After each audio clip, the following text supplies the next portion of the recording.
Donc la semaine dernière, j'étais à Paris et nous avons enregistré plusieurs émissions de radio avec Brigitte Lahaye. Donc à partir de la première, j'aimerais vous la montrer, déjà vous en montrer un extrait, et puis revenir tout de suite après dessus pour traiter de la notion de norme. Est-ce bien normal ce que je vis ? On écoute Brigitte Lahaye et on se retrouve tout de suite après. 16h, Brigitte Lahaye, Sud Radio. Bonjour à tous, nous sommes ensemble durant ces 2 heures sur Sud Radio. Sans vraiment nous en rendre compte, nous subissons tous les jours des petites violences. Par exemple, un partenaire qui va hausser le ton, un parent qui, au lieu de nous féliciter pour notre réussite, va nous critiquer, un ami qui se permet de nous dire que franchement on a une sale gueule aujourd'hui. Bref, ces violences invisibles sont si minimes en apparence qu'on ne réalise pas qu'elles nous font du mal, parfois même qu'elles réactivent une blessure personnelle. Mais si on se plaint auprès de celui qui en est responsable, on s'entend dire qu'on en fait quand même beaucoup pour rien. Jean-Charles Bouchou est avec nous durant ces 2 heures et grâce à lui, vous allez mieux comprendre comment reconnaître ces violences invisibles et surtout comment vous en préserver. Mais en tout cas, si vous vous sentez concerné ou si vous vous doutez, vous vous dites est-ce que en effet mon partenaire sexuellement, il est peut-être dans une violence invisible ou pas et que vous avez envie d'en savoir plus, eh bien vous nous appelez et ensemble on essaiera de faire un petit diagnostic. Notre numéro c'est le 0826 300 300. Bonjour Jean-Charles Bouchou. Bonjour Brigitte, bonjour à tous. Merci d'être avec nous, vous êtes psychothérapeute. Alors c'est le titre de l'un de vos derniers livres, Les violences invisibles, oui. C'était aux éditions le Courrier du Livre. C'est un livre que moi personnellement j'ai beaucoup apprécié et je trouve que en effet, sans arrêt, on est confronté à ces petites violences. Alors parfois elles sont pas petites, mais ce serait pas mal comme ça de faire un petit peu un diagnostic durant ces 2 heures, non ? Oui, puis de refaire le point sur ce que nous ressentons, parce que j'aime beaucoup ce que vous dites dans votre introduction, mais est-ce que l'autre est violent ? Et je vais m'interroger à savoir si l'autre est violent avec moi. Mais la question c'est pas est-ce que l'autre est violent, c'est qu'est-ce que moi je ressens ? Est-ce qu'il a une sexualité trop violente ? Vous voyez, souvent on se pose la question, est-ce que c'est l'autre qui est en tort ? Mais non, c'est moi, qu'est-ce que je ressens ? Est-ce que j'en veux ? Peut-être que pour lui, sa sexualité, elle est normalement violente, si vous voulez, mais moi, j'ai pas du tout envie de vivre ça. Donc là, on est réellement dans notre ressenti qui est de toute façon notre vérité. Oui. Après, est-ce que c'est la vérité de l'autre ? C'est peut-être. Peu importe, il va devoir s'adapter. C'est-à-dire que si à un moment donné, je trouve que l'autre ou on peut s'adapter est trop brutal, je lui dis, et normalement, il doit m'entendre, parce que là, j'ai posé une limite. Et effectivement, je suis d'accord avec vous. La violence, c'est quoi ? C'est le non-respect de la limite de l'autre. C'est le non-respect de ma limite. Bon, ça c'est déjà une première clé intéressante. Pour j'ai le droit de poser mes limites là où je le veux. L'autre a le droit de poser ses limites là où il le veut. Et puis après, je peux demander, j'aimerais ceci, j'aimerais cela, et l'autre peut accepter ou refuser. Et là, nous sommes pas du tout dans le champ de la violence. Il y a violence à partir du moment où on ne s'intéresse pas de savoir ce que je ressens. Oui, et si on le dit et que l'autre nous répond mais non, tu fais beaucoup de bruit pour pas grand-chose. Eh ben, il ne nous respecte pas. C'est là où en effet c'est une deuxième violence. Il ne peut pas nous entendre, il ne nous respecte pas, il ne nous considère pas comme un sujet, mais peut-être bien comme un objet dont il a envie de se servir. Et ça, on n'a pas à l'accepter. Et pourtant, beaucoup de personnes vont les subir, ces violences, vont pas oser. Oui. Ça vient de quoi ? Ça vient d'un... Ça vient de ce que... Là, je démontrais que l'autre ne me prend pas pour un sujet, mais avant d'être pris pour un sujet par l'autre, il faut être déjà capable de se considérer soi-même comme un sujet. C'est-à-dire que vous avez des personnes qui m'ont dit « Moi, je subis ça, ça et ça. Au début, je croyais que c'était normal. » Mais peu importe que ce soit normal ou pas normal, ça vous convient ou ça vous convient pas. Il n'y a pas de règles. C'est moi qui pose mes propres règles et mon partenaire ou ma partenaire pose ses propres règles. Oui, mais ça c'est facile à dire si on a eu la chance d'avoir des parents suffisamment bons qui nous ont à peu près aimés et respectés. Oui. Souvent, ces personnes qui justement considèrent que c'est peut-être normal, c'est parce qu'elles ont déjà eu une enfance dévastée. Oui, c'est ça. Dans leur enfance, elles ont vu de la violence et c'est devenu une chose normale pour elles. Donc c'est pour ça que c'est très important de faire des émissions radio comme la vôtre ou d'écrire des livres comme ceux qu'on écrit. C'est qu'à un moment donné, on tire une sonnette d'alarme en disant non, même si vous avez vécu ça quand vous étiez enfant, c'est pas pour autant que c'est normal. Donc on pose pas une norme. Moi, je pose pas une norme. Je renvoie la personne à son propre ressenti et je dis la norme, elle est là. Il y a que vous qui la connaissez, la norme, en fait. Donc, déjà, on donne comme information là tout de suite, et puis évidemment après on fera du cas par cas avec ceux qui nous appelleront au 0826 300 300.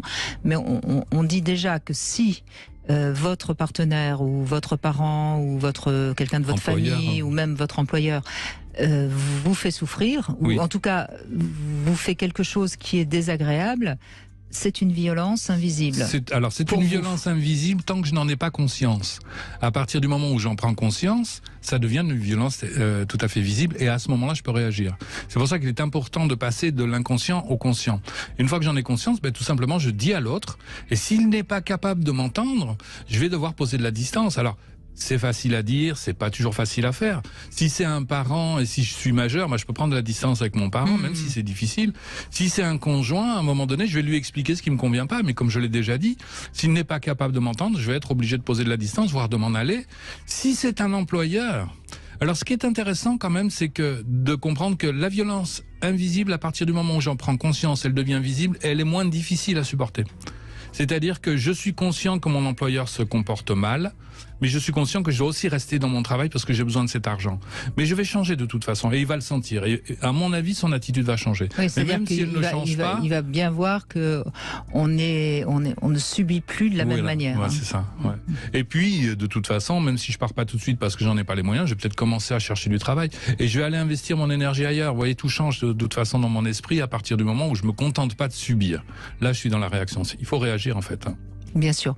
Mais pour réagir, il faut déjà prendre conscience qu'on subit quelque chose. Oui. Sortir des violences invisibles et constater que ces violences sont bien visibles. Comprendre que vous êtes quelqu'un d'important. C'est-à-dire que beaucoup de personnes se disent oui, mais je vaux pas mieux, ou je mérite pas, ou c'est normal qu'on se comporte comme ça. Non, c'est pas normal. Ce n'est pas normal. De toute façon, quand on parle, parce que dans cette émission, évidemment, on parle souvent d'amour et de sexualité. Quand on parle du couple, normalement, le couple, c'est un lieu où on se sent mieux. Enfin, je veux dire, c'est... oui, idéalement, oui, c'est un endroit où d'épanouissement, c'est un socle, ce sont des racines, c'est ce qui va me permettre effectivement de grandir et d'aller de mieux en mieux quand ça se passe bien et quand il y a ce respect dont nous parlons, oui. Tout à fait. Donc déjà, si dans le couple, on a un peu peur quand l'autre rentre, ou on n'ose pas dire ce qu'on pense, parce que c'est que quelque part, il y a des violences presque visibles. Oui, c'est inacceptable. Oui. Bon. Vous avez des gens qui ont peur, comme dans ce que vous dites, de parler pour pas faire de mal à l'autre aussi.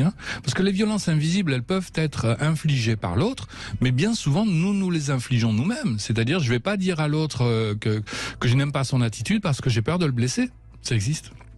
Mais quand même, je mettrai un petit bémol à vous écouter, Jean-Charles Bouchou. Il faudrait être toujours d'une totale sincérité. Idéalement, oui. Oui, mais enfin, excusez-moi, la vie n'est pas un idéal. Non.